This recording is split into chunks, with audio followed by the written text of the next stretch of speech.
Hello, welcome to Thinkers50 on LinkedIn Live. I'm Des Dearlove. And I'm Stuart Craner, and we are the founders of Thinkers50, the world's most reliable resource for identifying, ranking and sharing the leading management ideas of our age. Our belief in the power of ideas has been the foundation of our work since we launched the first ever global ranking of management thinkers in 2001. And we've published a new Thinkers50 ranking every 2 years since, and it remains the premier ranking of its kind. So we're excited that 2021, a year in which fresh thinking and human ingenuity are more important than ever, is also a Thinkers50 year. Nominations are now open for both the ranking of management thinkers and the Distinguished Achievement Awards, which the Financial Times, no less, calls the Oscars of management thinking. Then in the summer, we'll have the award shortlist to savour. The year's finale on the 15th and 16th of November will bring all the excitement of a new ranking and the naming of our Thinkers50 2021 award winners. Our theme this year is Ideas with Purpose. Actually, it's our theme every year, I think. And our guests today perfectly fit this description. They are Keil and Marianna Zangrillo. Thomas and Marianna are the authors of a new book entitled The Next CEO, Board and CEO Perspectives for Successful CEO Succession. Every year, companies spend billions of dollars, pounds and euros in board time and headhunter fees on CEO searches. By many accounts, the selection of the next CEO is the single most important task of a company's board. Yet, despite the huge amount of time, money and attention given to the task, many CEO changes fail with disastrous consequences for people and organizations.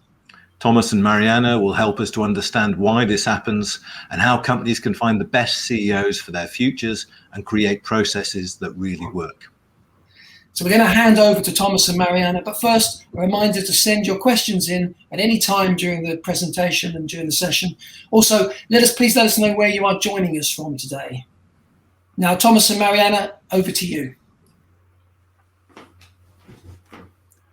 Wonderful, thank you. Good afternoon from us as well. Let's get started. First of all, thank you, Des and Stuart, for inviting us today.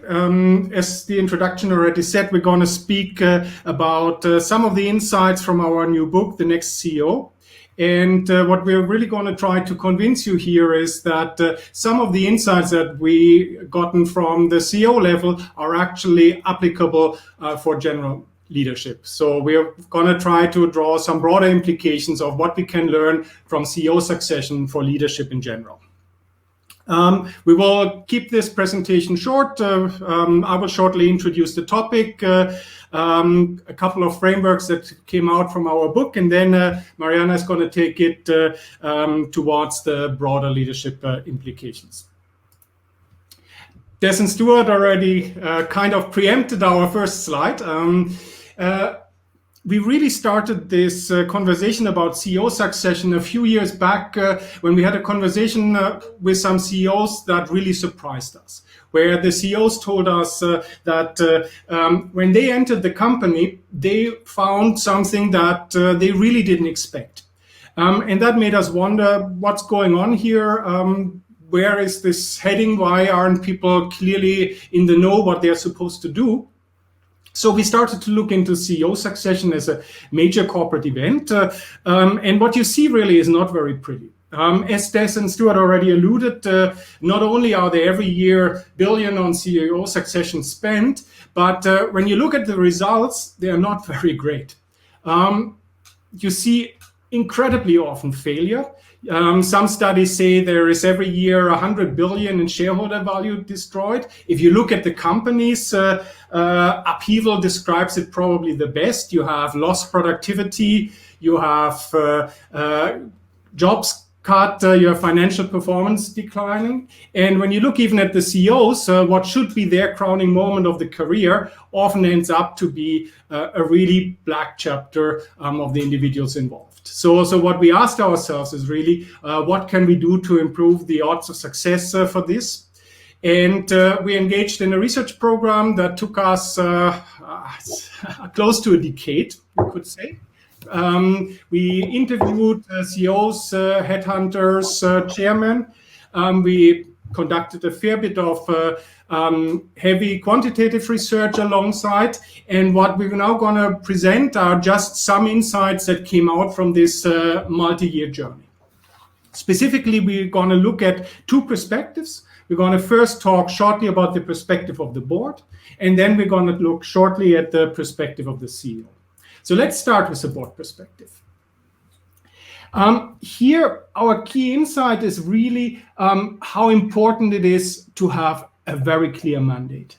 When we look at the CEOs, when we went at the individual stories of CEOs being appointed, what really struck us was how different the jobs were these people were taking. Some were just simply continuing along a path that was well set, basically implementing that. Others were completely turning the company upside down. And it's pretty obvious that when you have these very different tasks, you need different individuals for that. And still, when we look at many of the boards, they are surprisingly vague in terms of what the CEO is supposed to do, what is the needs of the company, and what is really the mandate that the CEO should drive towards.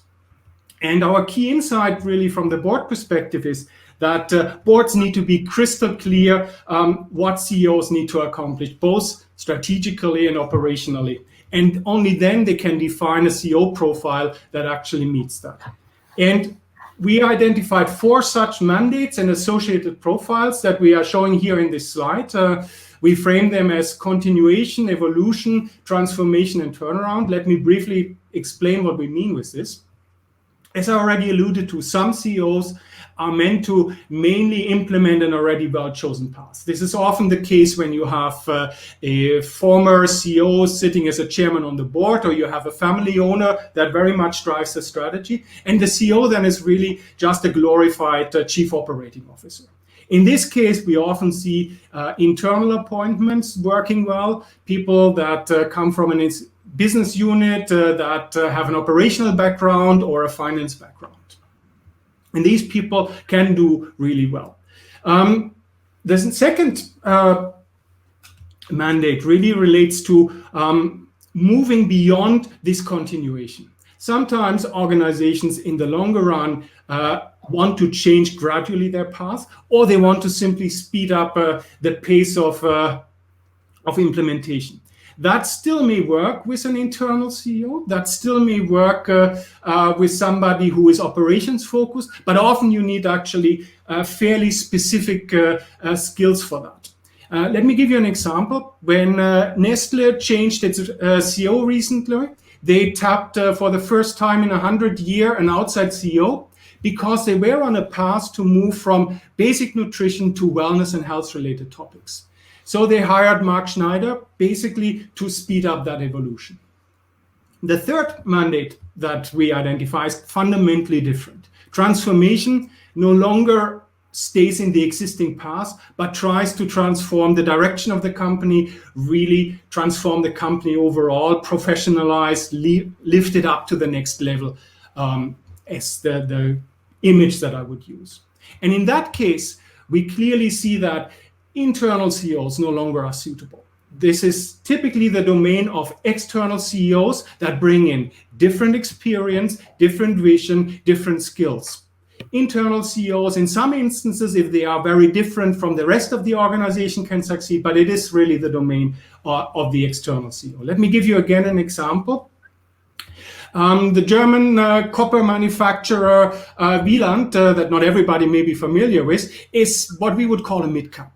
It's a successful company that has potential to go global, but it is not up to it in terms of its structure, in terms of its management skills. So when the board decided that they wanted to really try to make this a global player, they tapped an outside CEO, somebody who had worked his whole career at large multinationals and knew that ball game. And Irvin Meyer, since then, has transformed this company, has more than doubled the revenues of the company through acquisitions and other growth mandates. The final mandate that we identified is probably the most dramatic turnaround when a company is in financial distress. And that is, again, the domain of a very specific set of CEO candidates, people that do turnaround for their living. I would almost call them turnaround artists that basically know how to very quickly stop the bleeding in a company, very quickly bring a company at least into the survival phase back. Often these CEOs stay only for a limited number of years because it is a very, very specific profile.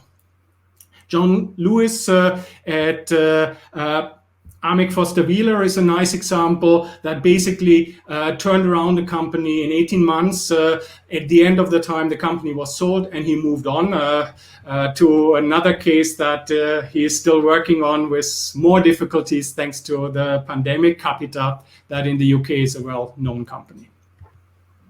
So here, again, the key insight is that boards need to start from identifying the mandate, and then they need to think about the profile that best matches that mandate. Now let's look at the other perspective, the CEO perspective. And here we have three main insights that we want to very briefly share. The first one relates to the period of taking charge. And this is one where I would say we have very strong priors by people saying, you know, the first 100 days is everything that matters. You have to take action. You have to very quickly turn the company around. What we found is, yes, this happens in some instances, but in most instances, that's the wrong strategy. And in fact, CEOs that do well often take a far more controlled pace. Instead of engaging in action, they step back. They are trying to understand the organization. They are trying to establish their leadership brand, if you want. They speak little, they listen a lot. When they do speak, they are very careful to establish a vision of who they are and what they are going to do with the organization. And they take very limited action. They take only very rarely big steps in these first 100 days. The second insight relates to the idea of a personal platform. We often have this idea that being a CEO is the role of the lone hero that alone transforms the organization. But reality is obviously that nobody alone can transform a large organization. And what we found really is that central in these early stages to build a strong personal platform that has two dimensions. On the one hand, the leadership team, and that may mean in a transformation or turnaround mandate, dramatic changes. Jan Jenisch, who is in the process of still transforming LafargeHolcim, came in. He, within 15 months, changed 8 out of 9 management team members. Why? There was a logjam. There were no decisions made. Everybody was fighting after a merger. And he basically had to completely change the management team to get that started. So building this management team, thinking about what level of diversity, what level of competences you need, which people will give you an honest opinion, which people are possibly backstabbing is really central in here. The second is that also this top team is not enough, but rather you need to build a broader platform, a platform that goes across all stakeholders, across levels and across functions, and allows the CEO to have an ear on the ground and hear beyond what he or she hears from the first level management team. And then finally, third point, driving results. And here our key insight is that change tends to be painful. And that means two things. You need to really motivate your people over and above and beyond the call of duty. And you don't do this by developing visions around financial results. Stuart and Des, you gave us a nice starter here with leading through purpose. Purpose is really the word here. You need to get people to believe in what they are doing and to go the extra mile for the organization. That requires a vision that really speaks not only to the mind, but also to the heart of people. And then from there, you need to set priorities, pace, and show perseverance. These transformation projects that CEOs lead can take 10 years. We have instances where, for instance, Feike Siebesma at DSM in the Netherlands transformed that company over 10 years. that requires a lot of stamina, a lot of perseverance. So these are just some ideas that came out from our study of CEO. Now I hand over to Marianna to translate this into broader leadership insights. All right, can go to the next slide. All right, so as Thomas said, the book has actually focused on research that we are conducting during the past 10 years, and we have interviewed predominantly chairmen, CEOs, and C-suite members. However, what we found is that a number of the learnings actually are applicable to general leadership, and this is what we want to cover in the second part. I'll try to be a bit faster so we have some time for the questions and comments. Feel free to write your comments as I go along, so we can then maybe answer the questions, but also make it a little more interactive.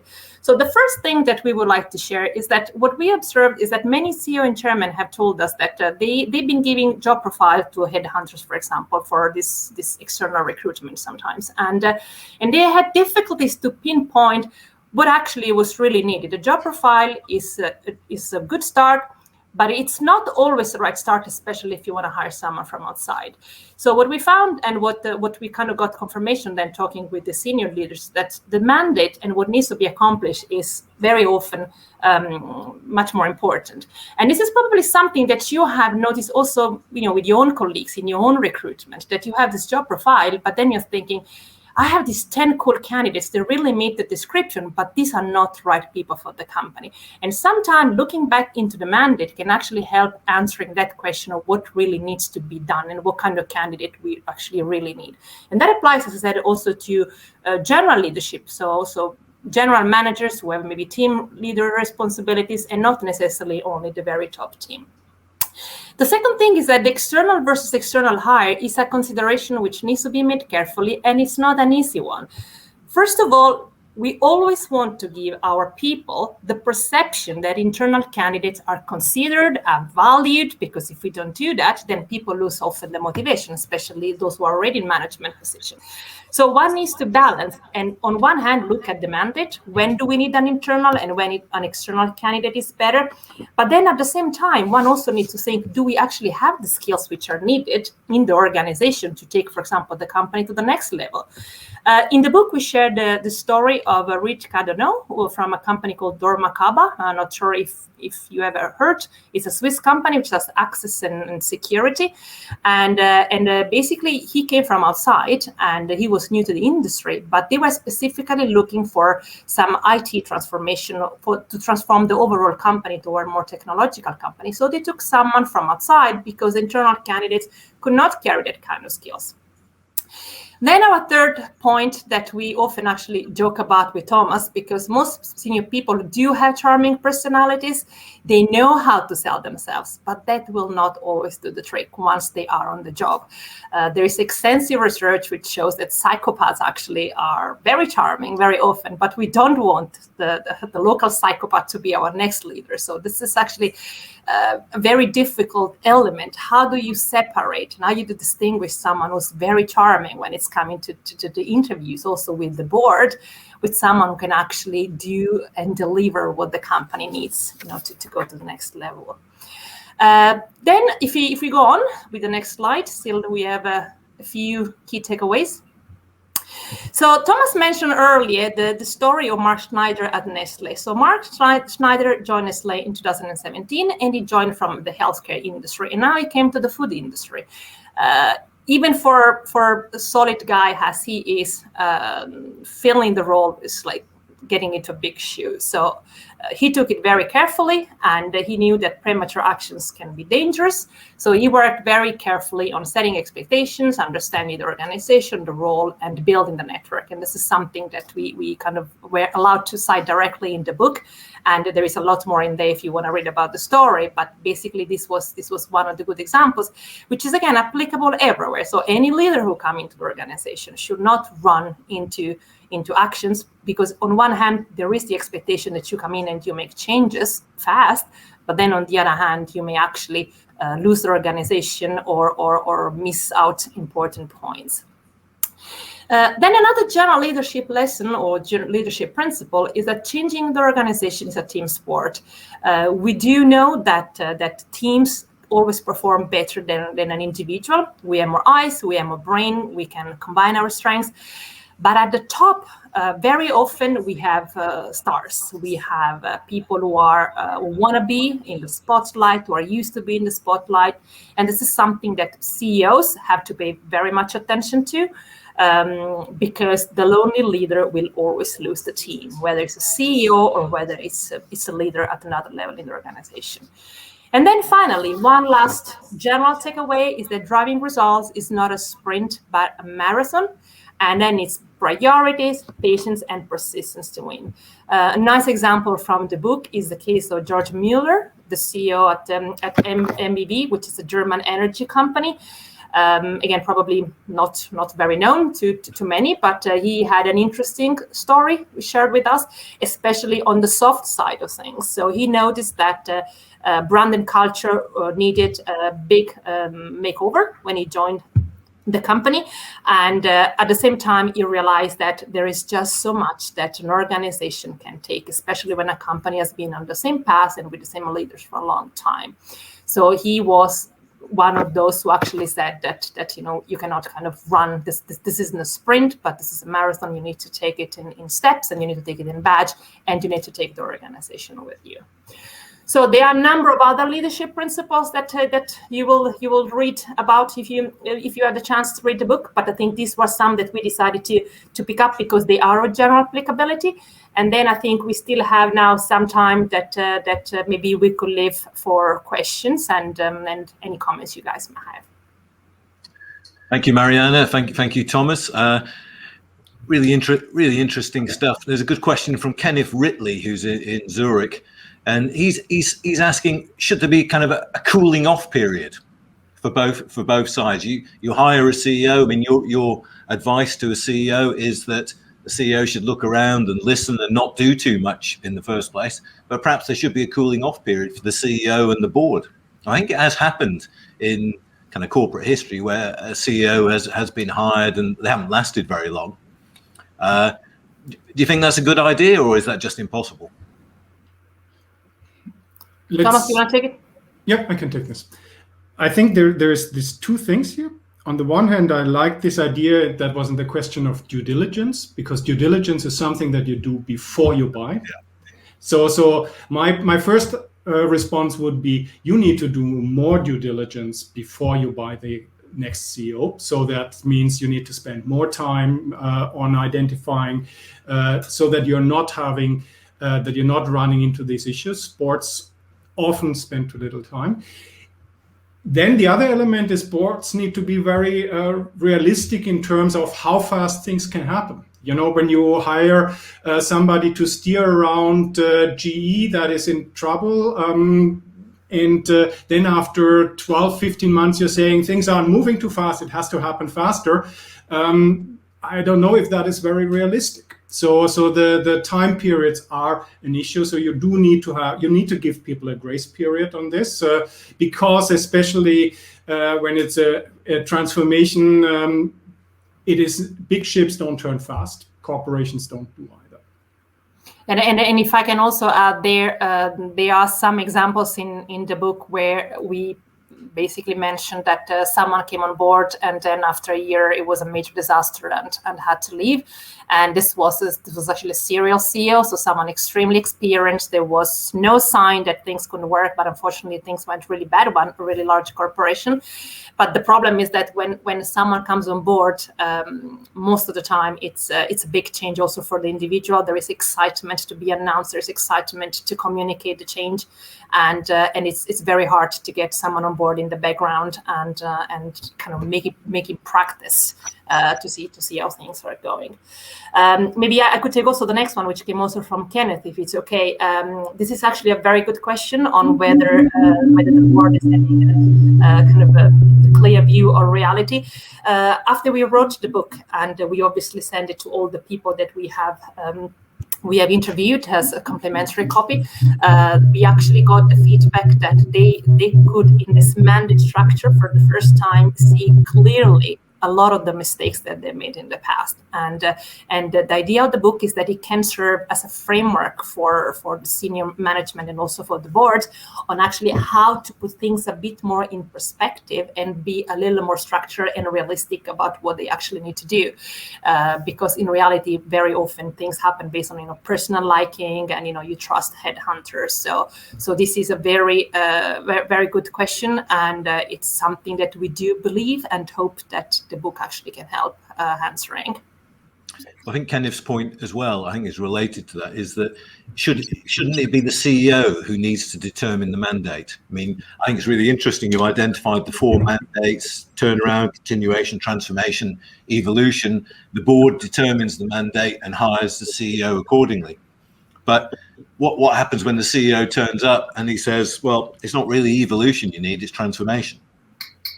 This is also an interesting aspect. We have not put in the presentation, but we have talked a bit of the CEO, which is in the shadow of the board, when the board is really making the decisions and is really telling how things have to do. And when the board is too firm and strict on what they want and does not let the CEO kind of make some assessment and then make the changes needed, then the chance of failure is much higher. So definitely the CEO should be brought on board to decide what kind of mandate it is. But at the same time, when selecting the CEO, that is not very easy, because you cannot have those conversations with many candidates. So you have to somehow have a guess of what mandate it is based on your understanding, and then at the same time leave the CEO room for maneuvering and possibly adjust the mandate as needed. Let's say it's a very high risk situation. Sorry. Alexandra's got a question. Can selecting the next CEO be? I suppose what she's getting at is, can you make a statement, and can it really communicate a change of direction? I suppose the example you gave, Thomas, of Nestle, the way they changed their CEO, and the experience of the CEO was in a different sector, and therefore that was a strong statement. So I suppose the hiring a CEO is always a statement to a greater or lesser extent. Absolutely. I think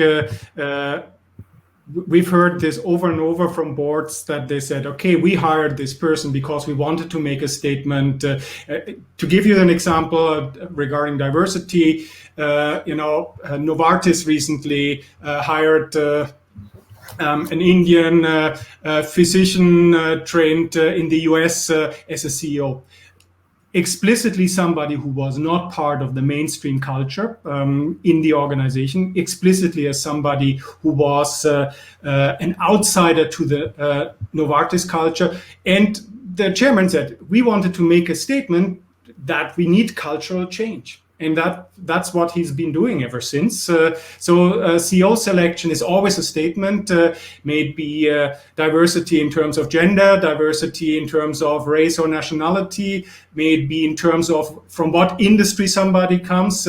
They are definitely communication statements that should set the organization. That's why it's so dangerous if you're not clear where you want to go, and then you're setting a statement that is ultimately setting the organization on the wrong path. And if I can also add there, this is a very tricky topic, because sometimes the selection and appointment are made predominantly because they want to send a message, and the other more important element get obscured, and then it brings to disaster.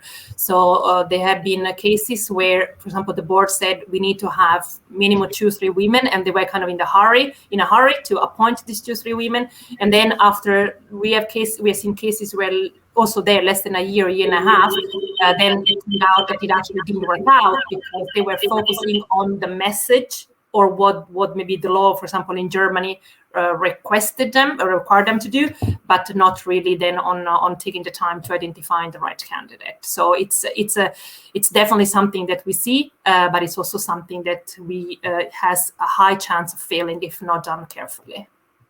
Is one of the issues here that we overplay the importance of CEOs?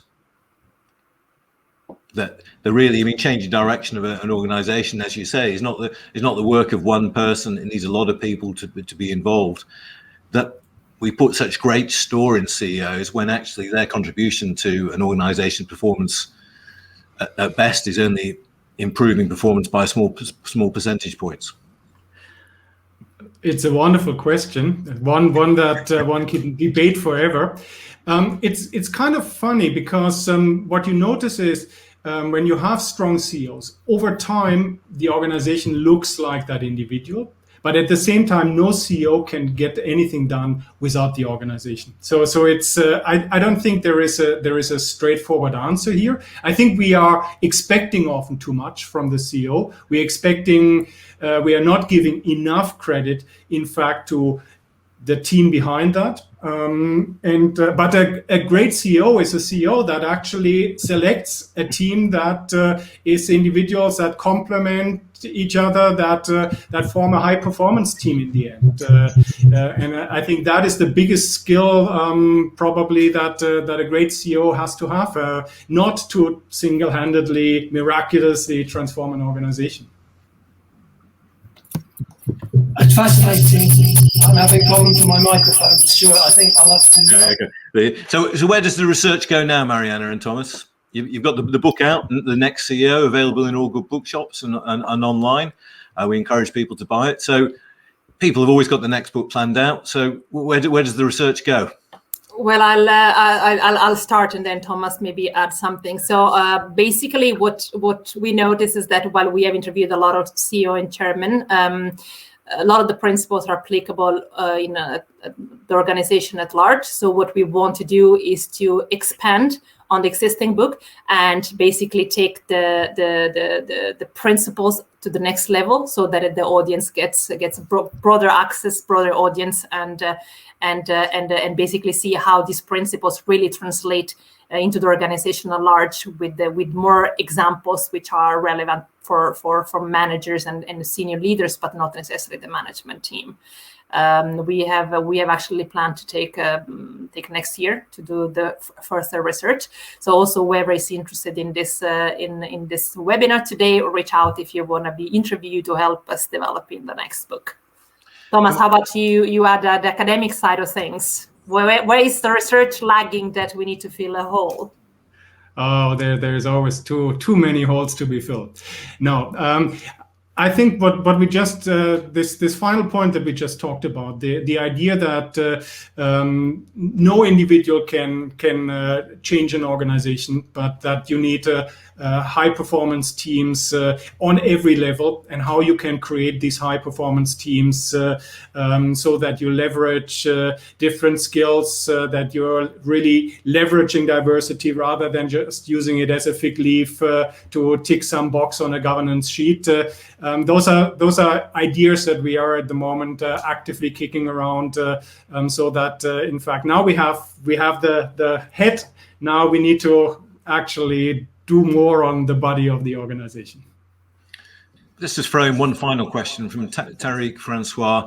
Do you include the current CEO and how the company is building succession plan? So you've got a CEO in place, the company's going well, the CEO's moving on. How involved should they be in mapping out the future? I can take that.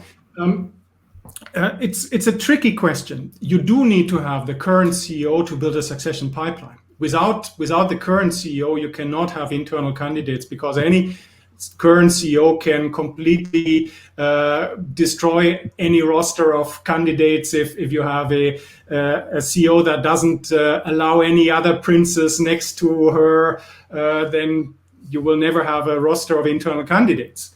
At the same time, when you have a CEO that basically plans to continue as the behind the curtain head of the organization as a chairman, that's super dangerous and leads to situations where the new CEO can't do much. So I think it's a very double-edged sword.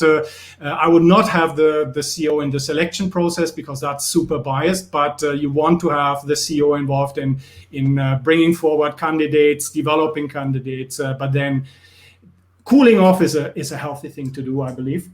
And I think there is also an element of looking into the mandates. So if we are having, for example, a continuation strategy, maybe easier both to bring in an internal candidate and select the right one, or in some cases external one. But if you have a big change to make, and sometimes the company is bleeding and the organization is unhappy, then the internal CEO cannot definitely be involved, because it's not only biased but may even sabotage the selection. Look at Daimler at the moment, that had the CEO change, and the CEO now is being blamed for not having prepared the company sufficiently for the electrification. And how can you have that person strongly involved still in the organization, in the CEO selection, etc.? And he had at least the good sense of stepping back and saying, okay, I'm now taking myself out of the process. I won't join the board. Those are situations that are definitely not healthy for organizations if the CEO then stays on and needs to basically approve undoing what the CEO has created herself or himself. Marianna and Thomas, we're out of time. So Marianna and Thomas's book is called The Next CEO. This was a taster of some of the ideas there. It is a smorgasbord of research and interesting perspectives on what happens when CEOs leave and are recruited, with much broader implications, I think, for organizations and their processes. So thank you very much, Marianna and Thomas, for joining us today. And thank you, everybody, for watching. Next week at the same time, we will have Tiffany Bova from Salesforce, author of The Growth IQ, telling us about her latest work. So thank you all very much. Thank you. Thank you very much for having us, and thank you very much to everybody for attending.